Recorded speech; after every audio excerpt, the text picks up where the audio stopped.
Hello my YouTube family guys, once again welcome back to another video. दोस्तों, पिछले वाले video में हम लोग रिकर्जन का बेसिक दिखे थे और एक आधो क्वेश्चन सॉल्व करने की कोशिश किए थे। इस वीडियो के अंदर हम लोग रिकर्जन के कुछ इंपॉर्टेंट क्वेश्चन को करने की कोशिश करेंगे और रिकर्जन को और अच्छे से समझने की कोशिश करेंगे। ठीक है, पिछले वीडियो मैंने काफ़ी डिटेल में रिकर्जन के बारे में समझाया था। जिन लोगों ने नहीं देखा जाके देख सकते हो। पूरा सी का प्लेलिस्ट, उसका लिंक इसी वीडियो के डिस्क्रिप्शन बॉक्स में दिया गया है। क्लिक करके आप लोग जाके देख सकते हो। ठीक है, अगर आपको सी लैंग्वेज अच्छे से सीखना है तो पूरा सी का नोट्स भी आपको मिल जाएगा और इससे रिलेटेड जो भी प्रैक्टिकल इंपॉर्टेंट क्वेश्चंस है एग्जाम पॉइंट ऑफ व्यू से, और आपको प्रैक्टिस करने के लिए भी जो क्वेश्चंस वगैरह चाहिए, थियरी या प्रैक्टिकल दोनों चीज़ें, और पूरा नोट्स, वो सारी चीज़ें आपको टेलीग्राम चैनल पे मिल जाएगी। उस टेलीग्राम चैनल का लिंक भी आपको इसी वीडियो का डिस्क्रिप्शन बॉक्स में दिया हुआ है, तो क्लिक करके जाके आप लोग ज्वाइन हो सकते हो हमारे टेलीग्राम चैनल पे। वहाँ पे सारे नोट्स वगैरह मिल जाएंगे। तो चलिए वीडियो को शुरू करते हैं और समझते हैं रिकर्जन के कुछ इंपॉर्टेंट क्वेश्चन के कॉन्सेप्ट को। Audio Jungle।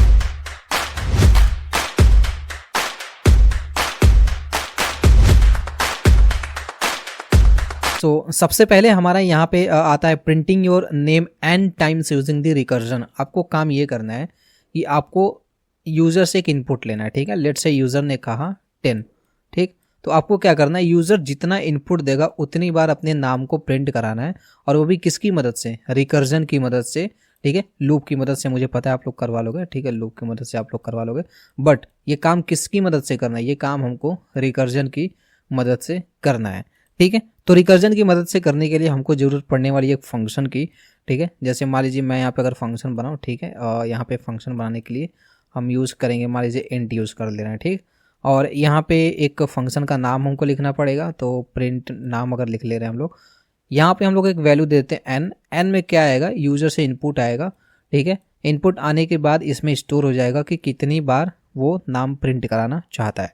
ठीक, रिकर्जन में हम लोगों ने देखा था कि हम लोग को दो चीज़ें चाहिए। पहला, हम लोग को यहाँ पे बेस केस चाहिए कि हमारा जो रिकर्जन है वो कब ख़त्म होगा।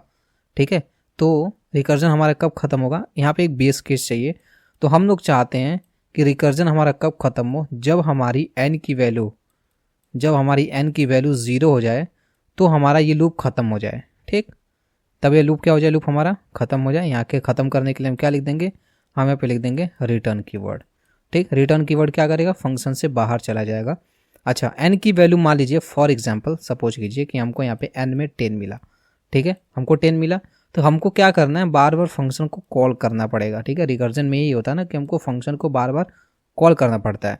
अब देखिए 10 अगर हमको यहाँ पे मिला है, ठीक है, तो हम क्या करेंगे, एन को हर बार माइनस करेंगे। ठीक है, पहले एन की वैल्यू 10 रहेगी, फिर 9 होगी, फिर 8 होगी, फिर 7 होगी, फिर 6 होगी। ठीक है, फिर उसके बाद 5 होगी, 4 होगी, 3 2 1। इस तरीके से हमारा क्या करेगा, चलता रहेगा। और जैसे ही एन की वैल्यू हमारी 0 हो जाएगी, वैसे ही हमारा क्या हो जाएगा, फंक्शन से बाहर हो जाएगा। ठीक है, तो यहाँ पे हमारा बेस केस क्या हो गया, बेस केस ये हो गया कि जब एन की वैल्यू 0 के बराबर हो जाए तब ये रिटर्न हो जाए बाहर। और अगर ऐसा नहीं होता तो हमको क्या करना है, हमको सबसे पहले तो प्रिंट करना है। ठीक है, क्या प्रिंट करना है भैया, हमको प्रिंट करना है यहाँ पे एक नेम। ये नेम प्रिंट कर देना है। नेम प्रिंट करने के बाद हमको इस फंक्शन को ही कॉल कर लेना है, किसको, प्रिंट फंक्शन को। तो हम यहाँ पे लिख देंगे प्रिंट फंक्शन को कॉल कर लेंगे। कॉल करने के बाद हम हर बार एन में से क्या करेंगे, 1 माइनस कर देंगे। ठीक है, और यहाँ पे क्या लगा देंगे, हम लोग लगा देंगे रिटर्न कीवर्ड। ठीक है, अब देखिए ध्यान से समझिए यहाँ पे हो क्या रहा है। अच्छा, हम लोग चलते हैं एक बार कोड ब्लॉक के अंदर। पहले इस क्वेश्चन को करते हैं कोड ब्लॉक के अंदर, फिर इसको और अच्छे से समझने की कोशिश करते हैं कि कैसे ये क्वेश्चन काम कर रहा है। सो अभी हम लोग आ गए अपने फाइल के अंदर। यहाँ पे हम लोग एक नया फाइल बना लेंगे Ctrl+Shift+N से। इसको सेव कर लेते हैं और यहाँ पे हम लोग लिख लेंगे रिकर्जन Q&A.cname से। ठीक है, अपना हेडर फाइल इंक्लूड करते हैं यहाँ पे, तो inc इंक्लूड stdio.hname से, और यहाँ पे मेन फंक्शन अपना बना लेते हैं इंट मेन नाम से। और यहाँ पे सबसे पहले हम एक मैसेज प्रिंट कराते हैं, printf। क्या लिखते हैं, एंटर दी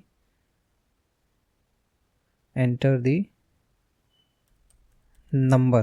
ठीक है, एंटर दी नंबर, सिंपल सा मैसेज देते हैं और \n लगा देते हैं। ठीक है, और यहाँ पे सबसे पहले हम क्या करते हैं, एक वेरिएबल बना लेते हैं name से, और इसको एक्सेप्ट कर लेते हैं। यहाँ पे एक्सेप्ट कैसे करेंगे, scanf लगा के %d, एंड एन, ठीक है। इस तरीके से हम लोगों ने क्या किया, एक्सेप्ट कर लिया। अब यहाँ पे एक फंक्शन बनाते हैं, फंक्शन हम लोग वॉइड नाम से बना लेते हैं, सॉरी वॉइड रिटर्न टाइप से बना लेते हैं, और यहाँ पे फंक्शन का नाम लिख लेते हैं MSG, ठीक है, MSG लिख लेते हैं। MSG में क्या होगा, MSG में हमको ये बताएगा कि कितना बार हमको नाम प्रिंट करवाना है, तो उसके लिए हम यहाँ पे एक वैल्यू पास करेंगे, ठीक है, जो वैल्यू हमारी इसके अंदर आके होल्ड होगी। तो यहाँ पे एक वेरिएबल बना लेते हैं इंट एन नाम से, ठीक है। अच्छा, ये यहाँ पे थोड़ा सा मिस्टेक हो गया, ये फंक्शन का ओपनिंग क्लोजिंग 2 बार बन गया है, ठीक है। यहाँ पे देखिए इंट एन नाम से मैंने क्या किया, एक बना लिया। अब इसमें कोई ना कोई वैल्यू आएगी, जो वैल्यू हमको यहाँ से मिलेगी मेन फंक्शन से, उसी हिसाब से रिकर्जन की मदद से हम इसके अंदर क्या करेंगे, नाम को प्रिंट करवाएंगे, ठीक। यहाँ पे हम अपना बेस केस लिख लेते हैं। तो बेस केस हमारा क्या हो जाएगा, n = 0। अब आप लोग सोच रहे होंगे कि बेस केस कैसे मैं पहचान पा रहा हूँ, डायरेक्ट मैं कैसे n = 0 लिख दे रहा हूँ, ठीक है। तो वो मैं अभी आपको समझा देता हूँ। यहाँ पे रिटर्न लिख देते हैं कि जैसे ही हमारी n की वैल्यू 0 हो जाएगी, तो यहाँ पे हमारा क्या करना है, इस फंक्शन से बाहर चले जाना है। और अगर ऐसा नहीं होता है तब तक के लिए हमको क्या करना है, सबसे पहले तो मैसेज प्रिंट करवाना है, प्रिंटफ में मान लीजिए यहाँ पे नेम मैं प्रिंट करा, आपको जो भी नेम लिखना लिख सकते हैं, और हर बार /n लगा दूंगा, ठीक है। और यहाँ पे हमको रिटर्न कर देना है, रिटर्न MSG को हर बार फंक्शन को कॉल कर लेना और n-1 कर देना, हर बार क्या करना है, n-1 करना है, ठीक है।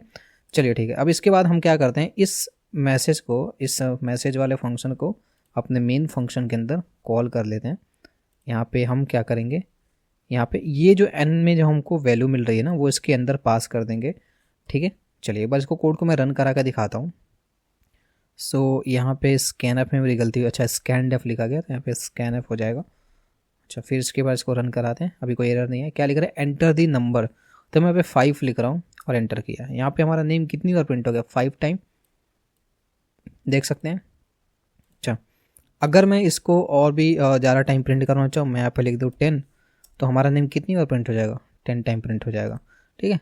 अब आइए समझते हैं इस कोड को कि ये काम कैसे कर रहा है। सो यहाँ पे देख सकते हैं ये मेरा क्वेश्चन है, ठीक है। अब देखिए होगा क्या, सबसे पहले हम यहाँ पे n में एक वैल्यू लेंगे, n में मैंने एक वेरिएबल बनाया है, मैसेज एंटर किया, और यहाँ से हम क्या करें, n में एक वैल्यू ले रहे हैं कि हमको अपना नाम कितनी बार प्रिंट करवाना है, ठीक है। उस n की वैल्यू को हम किसके अंदर भेज रहे हैं, हम n की वैल्यू को इसके अंदर भेज रहे हैं, किसके अंदर, n के अंदर, ठीक है। इस फंक्शन को हम कह रहे हैं कि भैया देखो ये वैल्यू है, और इस वैल्यू के हिसाब से तुमको अपना सारा काम करना है, ठीक है। तो वो मैंने किसके पास पास कर दिया, इसके पास। सपोज कि मैंने n में स्टार्टिंग मैंने एंटर करवाया 5, ठीक है, n की वैल्यू कितनी है, 5 है। अच्छा, यहाँ पे जब इस फंक्शन के पास आएगा तो देखेगा यहाँ पे ये क्या करेगा, ये अपने वेरिएबल में, यहाँ पे जो n वेरिएबल इसने बना रखा है उसके अंदर ये 5 को स्टोर कर लेगा, ठीक है। तो इस n के अंदर हमारा कितना वैल्यू आ जाएगा, इस n के अंदर हमारा 5 आ जाएगा, ठीक है। अब यहाँ पे देखिए, यहाँ पे क्या है, यहाँ पे लिखा है इफ़ n = 0। अब यहाँ पे सवाल ये निकल के आता है कि मैं डायरेक्टली कैसे n = 0 लिख दिया, मुझे कैसे पता चला कि n की वैल्यू जब 0 होगी तभी रिटर्न होगा। तो बहुत ही सिंपल सा इसका आंसर है कि हमको n की वैल्यू 5 मिल रही है। अगर हम 1 से प्रिंट करें, मोस्टली अगर हम लूप चलाते तो हम लूप में क्या करते हैं, 1 से स्टार्ट होगा, फिर 2 आएगा, फिर 3 आएगा, फिर 4 आएगा, फिर 5 आएगा, ठीक है। लूप में हमारा सिंपल सा ऐसे चलता है।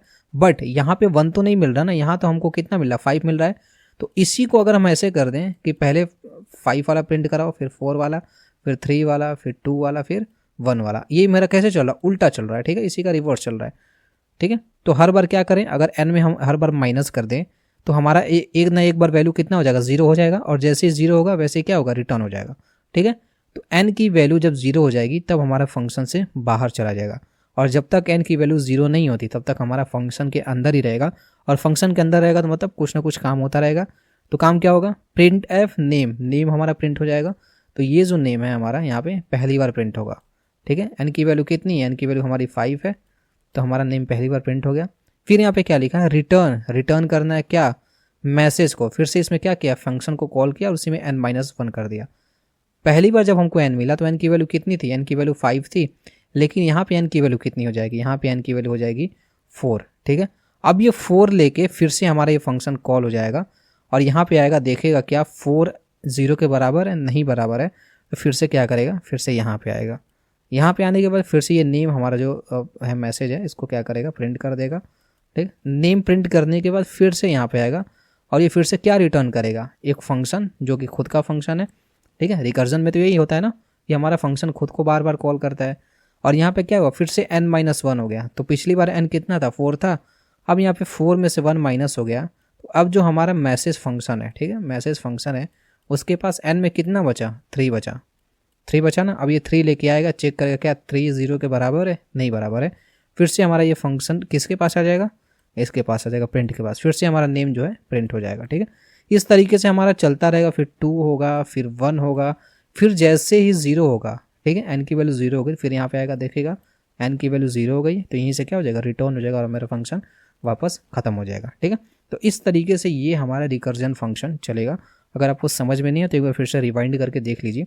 कहीं भी अगर आपको लगता है कि चीज़ें समझ में नहीं आ रही, थोड़ा सा कॉम्प्लेक्स हो रहा है, कमेंट बॉक्स आपके लिए, आप मुझे कमेंट बॉक्स में बता सकते हो, ठीक है। मैं इस पर एक दूसरा वीडियो कोशिश करूँगा बनाने के लिए और डिटेल में और अच्छे से समझाने की कोशिश करूँगा, ठीक है। तो ये हमारा पहला क्वेश्चन था जहाँ पे हम लोग एन टाइम अपना नाम को प्रिंट करवा रहे थे, किसकी मदद से, रिकर्जन की मदद से, ठीक है। हम रिकर्जन सीख रहे हैं, आप लोग के मन में सवाल आ रहा होगा ये चीज़ें हम लूप से कर सकते हैं तो रिकर्जन से करने की क्या ज़रूरत है। बट रिकर्जन से हम ये चीज़ें नहीं करेंगे, हम तो बस प्रैक्टिस के लिए चीज़ें पढ़ रहे हैं ना, हम बस प्रैक्टिस के लिए चीज़ें कर रहे हैं। बट एक्चुअली में हम लोग इसका यूज़ नहीं करेंगे, हम ये सब चीज़ें करने के लिए रिकर्जन का यूज़ नहीं करेंगे। हम रिकर्जन का यूज़ करने के लिए जहाँ पे रिकर्जन की ज़रूरत पड़ेगी, जो कि हम अगले वीडियो में पढ़ने वाले हैं, तो वहीं पे हम लोग रिकर्जन का कॉन्सेप्ट यूज़ करेंगे, अदरवाइज हम लूप ही यूज़ करेंगे, ठीक है। नेक्स्ट हमारा यहाँ पे क्वेश्चन निकल के आ रहा है, क्या क्वेश्चन है भैया, सम ऑफ एन नेचुरल नंबर, ठीक है। सम ऑफ एन नेचुरल नंबर मतलब कि हमको यूजर से कोई नंबर मिलेगा, लेट्स सपोज कि हमको 4 नंबर मिला, तो हमको 1 से लेके 4 तक का सम निकालना है, मतलब 1 + 2 + 3 + 4, ठीक है। हमको इनका सम निकालना है और वो सम हमको निकालना है, ठीक। अगर n में हमको कोई और वैल्यू मिली, लेट्स सी कि हमको n में 6 मिल रहा है, ठीक है, तो हमको 1 2 3 4 5 6 इन सब का क्या निकालना है, इन सब का हमको सम निकालना है, ठीक है। तो ये क्वेश्चन को आइए रिकर्जन की मदद से सॉल्व करने की कोशिश करते हैं। सो यहाँ पे मैं क्या करता हूँ, इस वाले फंक्शन को मैं यहाँ पे कमेंट आउट कर देता हूँ, ठीक है। कमेंट आउट करने के बाद इसको भी मैं कमेंट आउट कर देता हूँ। यहाँ पे हम नॉर्मली इसको ही रहने देते हैं कि हमको क्या हो रहा है, हमको यहाँ पे एक नंबर लेना है यूजर से, जो कि हम यहीं से यूजर से नंबर ले लें, ठीक है। और यहाँ पे हम एक और फंक्शन बना लेते हैं, इस बार हम रिटर्न टाइप का यूज़ करते हैं, इंट, ठीक है। नॉर्मली भी हम करवा सकते हैं बट इंट का यूज़ करते हैं, इंट लिख देते हैं सम, और यहाँ पे हमको एक नंबर मिलेगा जो कि यहाँ से मिलेगा, ठीक है। तो हमको क्या करना है, इसको होल्ड करना है इसके अंदर। तो यहाँ पे मैं नम नाम का एक वेरिएबल बना लेता हूँ। ये सारी चीज़ें मैं पिछले वीडियो में बता रखा हूँ डिटेल में, अगर आपको समझना है तो आप जाके देख सकते हो, ठीक है। खैर यहाँ पे देख सकते हैं, यहाँ पे हमको सबसे पहले अपना बेस केस लिखना पड़ेगा, ठीक है। तो ये भी नंबर हमारा उल्टा ही चलेगा, जैसे नॉर्मली हम लोग 1 + 2 + 3 + 4 + 5 + 6 करते थे ना। मान लीजिए हमको यहाँ पे नंबर जो मिला वो नंबर मिला 6, ठीक है। हमको नंबर यहाँ पे 6 मिला, तो अगर नॉर्मली आप लूप से अगर करेंगे तो पहले 1 करेंगे, फिर इसमें 2 प्लस करेंगे, फिर 3 प्लस करेंगे, फिर 4 प्लस करेंगे, ठीक है, फिर 5 प्लस करेंगे, फिर 6 प्लस करेंगे, ऐसे करेंगे नॉर्मली लूप से। बट नॉर्मली लूप से आप ऐसे कर सकते हैं, बट यहाँ पे क्यों ऐसा कर सकते हैं, क्योंकि लूप हमारा 1 से ही स्टार्ट होता है, बट यहाँ पे हमको कोई भी इनिशियलाइजेशन वगैरह नहीं मिलता, हमको डायरेक्ट एक नंबर मिला 6, ठीक है। तो हम कुछ ऐसा कर सकते हैं कि हम पहले 6 को 5 में ऐड करें, फिर उसको हम 4 में ऐड करें, फिर उसको हम 3 में ऐड करें, फिर उसको हम 2 में ऐड करें, फिर उसको हम 1 में ऐड करें, ठीक है। तो हमको क्या करना पड़ेगा, हर बार हम अपनी नम की वैल्यू एक एक माइनस भी करनी पड़ेगी, ठीक है। तो यहाँ पे हमारा बेस केस मिल गया ना, कि बेस केस क्या मिला कि इफ़, पिछले वाले की तरह कि इफ़ अगर हमारा जो नम है वो 0 के बराबर हो जाता, तो हमको क्या करना है, हमको यहाँ पे रिटर्न हो जाना है, ठीक है, रिटर्न हो जाना है। और यहाँ पे क्या लिखना है, यहाँ पे हमको लिखना है कि पे क्या करना है, यहाँ पे लिखना है हमको रिटर्न लिखना है, क्या लिखना है, सम ऑफ नम, ठीक है। और यहाँ पे हम लिख देंगे नम प्लस सम ऑफ नम, ठीक है। अभी इसका मैं मतलब समझा रहा हूँ, इसका मतलब क्या है, ठीक। तो यहाँ पे नम -1 कर देते हैं। अब देखिए इसको मैं एक बार फिर से रन कराता हूँ, यहाँ पे एंटर दी नंबर आ रहा है 5। अच्छा मैंने फंक्शन को कॉल नहीं किया, तो एक बार मैं फंक्शन को कॉल कर देता हूँ। ये फंक्शन को हम लोग यहाँ पे कॉल कर देंगे और यहाँ पे हम लोग n पास कर देंगे, ठीक है, क्योंकि हमको नंबर किसकी मदद से भेजना है, n की मदद से। सो यहाँ पे n पास कर दिए। अब यहाँ पे मैं इसको रन कराता हूँ, क्या लिख रहा है, एंटर द नंबर। अच्छा एक चीज़ और, यहाँ पे क्या हो रहा है, यहाँ पे हमको वैल्यू रिटर्न हो रही है, तो रिटर्न कहीं प्रिंट नहीं हो रहा है, ध्यान से देखिए, कहीं प्रिंट नहीं हो रहा है, हमारी वैल्यू क्या हो रही है, रिटर्न हो रही है। तो उसके लिए एक वेरिएबल भी बना लेते हैं, इंट आर ई एस नाम से वेरिएबल बना लेते हैं, और आर ई एस नाम से वेरिएबल बनाने के बाद इसको प्रिंट करा लेते हैं। तो हम यहाँ पे लिख देंगे प्रिंट एफ। प्रिंट एफ लिखने के बाद %d comma R E S, ठीक है, और यहाँ पे इसको टर्मिनेट कर देते हैं। अब मैं इसको अगर रन कर रहा हूँ तो यहाँ पे देखिए एंटर आ रहा है 5, अगर मैं एंटर कर रहा हूँ तो हमारा कितना आंसर आ रहा है 15 आ रहा है, ठीक है। अगर मैं यहीं पे 6 एंटर करूँ तो ध्यान से, ठीक है, 6 एंटर करूँ तो कितना आ रहा है 21 आ रहा है, ठीक है। ये हमारा सम निकल के आ रहा है। अब एक बार इसको भी समझ लेते हैं कि ये कैसे काम कर रहा है, ठीक है। इसको भी आप खुद से करने की कोशिश कीजिएगा। तो इसको मैं कट कर देता हूँ। हमारा यहाँ से इतना आपको समझ में आ रहा होगा, इतना हम क्या करें, यूजर से सिर्फ एक नंबर ले रहे हैं, ठीक है। ये चीज़ें हम बाद में देखते हैं, पहले यहाँ पे देखते हैं यहाँ पे क्या लिखा हुआ है, ठीक है। अगर इसको मैं काट के हटा दूँ फिलहाल के लिए, तो यहाँ पे क्या है, इन सम में हमको क्या मिल रहा है, एक वैल्यू मिल रही है। सपोज कि यहाँ से यूज़र ने एक नंबर एंटर किया और वो नंबर मान लीजिए 4 है, ठीक। तो अभी हमारा यहाँ पे इंट जो नम लिखा हुआ है, नम के अंदर हमको क्या वैल्यू मिलेगी, नम को अंदर हमको 4 मिलेगा। यहाँ पे आएगा चेक करेगा कि क्या 4 0 के बराबर है, नहीं बराबर है तो इसके अंदर नहीं जाएगा। इसके अंदर जब नहीं जाएगा तो यहाँ पे आएगा, यहाँ पे क्या लिखा है, रिटर्न लिखा है नम प्लस सम नम -1, ठीक है। तो नम की वैल्यू हमारी कितनी है, नम की वैल्यू हमारी 4 है, प्लस सम -1, ठीक है। यहाँ पे क्या लिखा है, सम -1, तो सम का यहाँ पे नम -1 लिखा हुआ है ना, तो नम की वैल्यू कितनी है 4 है, 4 में से कितना माइनस हुआ, 1 माइनस हुआ, कितना बचा 3, ठीक है। मतलब कि 4 प्लस सम ऑफ 3 आ गया यहाँ पे। अब देखिए अब ये फंक्शन क्या होगा, ये फंक्शन कॉल होगा, और जब ये फंक्शन कॉल होगा तो फिर इसके पास जाएगा और यहाँ पे आएगा चेक करेगा क्या नम की वैल्यू 0 के बराबर है, नहीं, नम की वैल्यू कितनी है अभी 3 है, इसके अंदर नहीं आएगा। फिर यहाँ पे आएगा, यहाँ पे क्या लिखा है, रिटर्न नम प्लस, तो ये हो जाएगा 4, पिछली बार 4 प्लस हुआ था, प्लस कितना हो जाएगा आपकी बार, पिछले 3 हुआ था, प्लस यहाँ पे सम ऑफ नम -1 यानी कि 3 - 1 कितना हो जाएगा 2 हो जाएगा, ठीक है। उसके बाद फिर से हमारा ये लूप चलेगा, और लूप चलने के बाद यहाँ पे देखिए यहाँ पे आ जाएगा 4 प्लस 3 प्लस, अब की बार नम की वैल्यू कितनी हो गई, नम की वैल्यू 2 हो गई, प्लस सम ऑफ 1, तो यहाँ पे क्या हो जाएगा सम ऑफ 1, ठीक है, क्योंकि 2 - 1 हो जाएगा तो 1 बचेगा। अब यहाँ पे दोबारा ये लूप चलेगा, अब 1 की वैल्यू 0 हो गई, और यहाँ पे 4 प्लस 3 प्लस 2 प्लस 1, इसका सम निकल जाएगा, तो 4 3 7 7 2 9 1 10, इसका आंसर कितना हो गया 10 हो गया, ठीक। ये 10 हमारी वैल्यू क्या हो जाएगी, यहाँ से रिटर्न हो जाएगी। और जैसे ही हमारा देखिए ये फंक्शन क्या रिटर्न कर रहा है, 10 वैल्यू रिटर्न कर रहा है। जैसे ही हमारी नम की वैल्यू 0 हो जाएगी, फंक्शन हमारा क्या हो जाएगा, यहीं पे ख़त्म हो जाएगा, और ये हमारा 10 वैल्यू यहाँ से रिटर्न हो जाएगा। अब जब 10 वैल्यू यहाँ से रिटर्न हो रहा है तो उसको रखने के लिए हमको यहाँ पे एक वेरिएबल बनाना पड़ेगा, और ये जो हमारी वैल्यू है वो वैल्यू किसके अंदर आ जाएगी, आर ई एस के अंदर, और आर ई एस को हम लोगों ने क्या किया है, प्रिंट करा लिया, ठीक है। ये जो कॉन्सेप्ट है, ये कॉन्सेप्ट मैंने फंक्शंस के अंदर अच्छे से समझाया था कि इसका क्या मतलब है, रिटर्न टाइप का क्या मतलब है, यहाँ से कोई वैल्यू रिटर्न हो रही है तो उसका क्या मतलब है।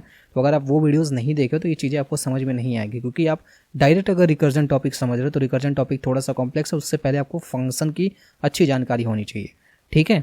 सो ये हमारा था sum of n natural number. Next हमारा यहाँ पे क्वेश्चन है factorial of any number using recursion, ठीक है। कोई हमको नंबर मिलेगा, उसका हमको फैक्टोरियल निकालना रिकर्जन की मदद से। तो ये क्वेश्चन भी बहुत बार पूछा जाता है। सो फैक्टोरियल क्या होता है, सबसे पहले मैं समझा दूँ बहुत ही सिंपल तरीके से।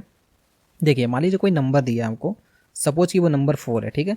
तो अगर इसका फैक्टोरियल निकालना रहेगा तो हम क्या लिखेंगे, 1 × 2 × 3 × 4। अब इसका जो भी रिजल्ट आएगा वो क्या हो जाएगा, वो इसका फैक्टोरियल हो जाएगा। वैसे ही अगर हमको यहाँ पे 6 का फैक्टोरियल निकालना है, पूछा कि 6 का फैक्टोरियल बताओ, तो 1 × 2 × 3 × 4 × 5 × 6, मतलब 6 तक क्या करेंगे, नंबर को मल्टीप्लाई कर देंगे, तो ये क्या हो जाएगा, ये इसका फैक्टोरियल हो जाएगा। तो हमको यही फैक्टोरियल निकालना है किसकी मदद से, रिकर्जन की मदद से, ठीक है। तो जो हम लोगों ने पिछला वाला क्वेश्चन किया था उसी से रिलेटेड ये वाला भी सॉल्व होगा। तो आइए हम चलते हैं कोड ब्लॉक के अंदर, इस क्वेश्चन को करने की कोशिश करते हैं। मैं अभी क्या करता हूँ, मैं इसको पूरा यहाँ से यहाँ तक कमेंट आउट कर देते हैं, ठीक है, और इसको थोड़ा सा नीचे कर देते हैं, ठीक है। और हम लोग क्या करेंगे, हम लोग इसको भी हटा देते हैं। यहाँ पे एक हम फंक्शन बना देते हैं इंट फैक्ट नाम से, ठीक है। फैक्ट नाम से एक फंक्शन बनाते हैं और इसके अंदर हमको क्या मिलेगा, एक नंबर मिलेगा जिसका हमको फैक्टोरियल निकालना है, ठीक है। तो सबसे पहले हम अपना बेस केस लिखेंगे। बेस केस वही लिखेंगे कि इफ़ जो n की वैल्यू है वो सॉरी एन की वैल्यू नहीं, नम की वैल्यू, नम मतलब ये जो नम है, ठीक है, ये नम है, इसके अंदर कोई नंबर मिलेगा, इसकी वैल्यू जब हमारी 0 के बराबर हो जाए तो हमको क्या हो जाना, हमको यहीं से रिटर्न हो जाना है, ठीक, रिटर्न हो जाना है। जब तक इसकी वैल्यू 0 नहीं होती है तब तक हमको क्या करना है, तब तक हमको यहाँ पे रिटर्न करना है, क्या रिटर्न करना है कि नम इनटू फैक्ट का नम -1, ठीक है, बस हमको यही रिटर्न करना है। ये बस इतना ही सिंटेक्स है इसका फैक्टोरियल निकालने का। अच्छा, अब यहाँ पे क्या करेंगे, ये वैल्यू रिटर्न करेगा, तो वैल्यू रिटर्न करने के बाद हमको यहाँ पे मेन फंक्शन करने, जब फंक्शन को कॉल करेंगे तो यहाँ पे एक वेरिएबल बना लेते हैं और यहाँ पे RES नाम से एक वेरिएबल बनाते हैं जो इस वैल्यू को होल्ड करेगा, और यहाँ पे फैक्ट लिख लेते हैं। फैक्ट को कॉल करने के बाद यहाँ पे हम अपना आर्गूमेंट पास कर देते हैं जो कि n है, ठीक है, और उसके बाद हम प्रिंट करा लेते हैं यहाँ पे printf। तो यहाँ पे लिख लेते हैं, क्या लिखेंगे, फैक्टोरियल ऑफ इज %d और n, RES, ठीक है। आई होप कि आपको इतना समझ में आ रहा होगा। अब मैं इसको अगर रन कराऊँ तो यहाँ पे मान लीजिए मुझे 4 का फैक्टोरियल निकालना है, 4 एंटर किया, 4 का फैक्टोरियल कितना आ रहा है, अच्छा 0 आ रहा है। थोड़ा सा यहाँ पे मिस्टेक कहीं हुआ है, मिस्टेक कहाँ पे हुआ है, यहाँ पे मेरा n की वैल्यू शायद 0 ले ले रहा है, तो यहाँ पे हम क्या करेंगे, यहाँ पे n की वैल्यू 1 हो जाएगा तब रिटर्न होगा, ठीक है। अब एक बार इसको हम रन कराते हैं और यहाँ पे अगर मैं 4 लिखता हूँ तब देखिए यहाँ पे फैक्टोरियल इसका आ रहा है कितना, 24, ठीक। एक बार मैं इसको दोबारा रन करवाऊँ तो अगर यहाँ पे 5 दूँ तब इसका फैक्टोरियल कितना आ रहा है, 5 का फैक्टोरियल होता है 120, ठीक है। तो इस तरीके से हमारा ये काम कर रहा है। एक बार इसको भी समझ लेते हैं कि कैसे काम कर रहा है यहाँ पे। तो मैं ये क्या करता हूँ, ये कोड में कॉपी कर लेता हूँ यहाँ से और इसको मैं आपको समझा देता हूँ। सो अभी यहाँ पे ध्यान से देखिए, ठीक है, इतना आपको समझ में आ रहा होगा। यहाँ से हमको एक नंबर मिलेगा, लेट सपोज कि हमको नंबर यहाँ पे 4 मिला है, ठीक है।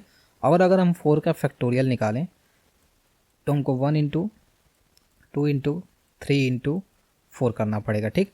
बट नॉर्मली ये लूप से होगा, बट नॉर्मल अगर हम रिकर्जन की मदद से कर तो हम इसको लिख सकते हैं 4 × 3 × 2 × 1, ठीक है। इसी को उल्टा सेम टू सेम हमारा आंसर आएगा।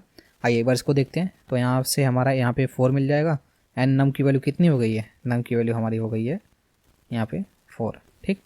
अब यहाँ पे आएगा, देखिएगा नम की वैल्यू क्या 1 के बराबर है, अभी 1 के बराबर नहीं है, तो यहाँ से क्या होगा, रिटर्न नहीं होगा। यहाँ पे आएगा, यहाँ पे क्या लिखा है, रिटर्न लिखा है, रिटर्न लिखने के बाद नम लिखा है, तो नम की वैल्यू कितनी है 4।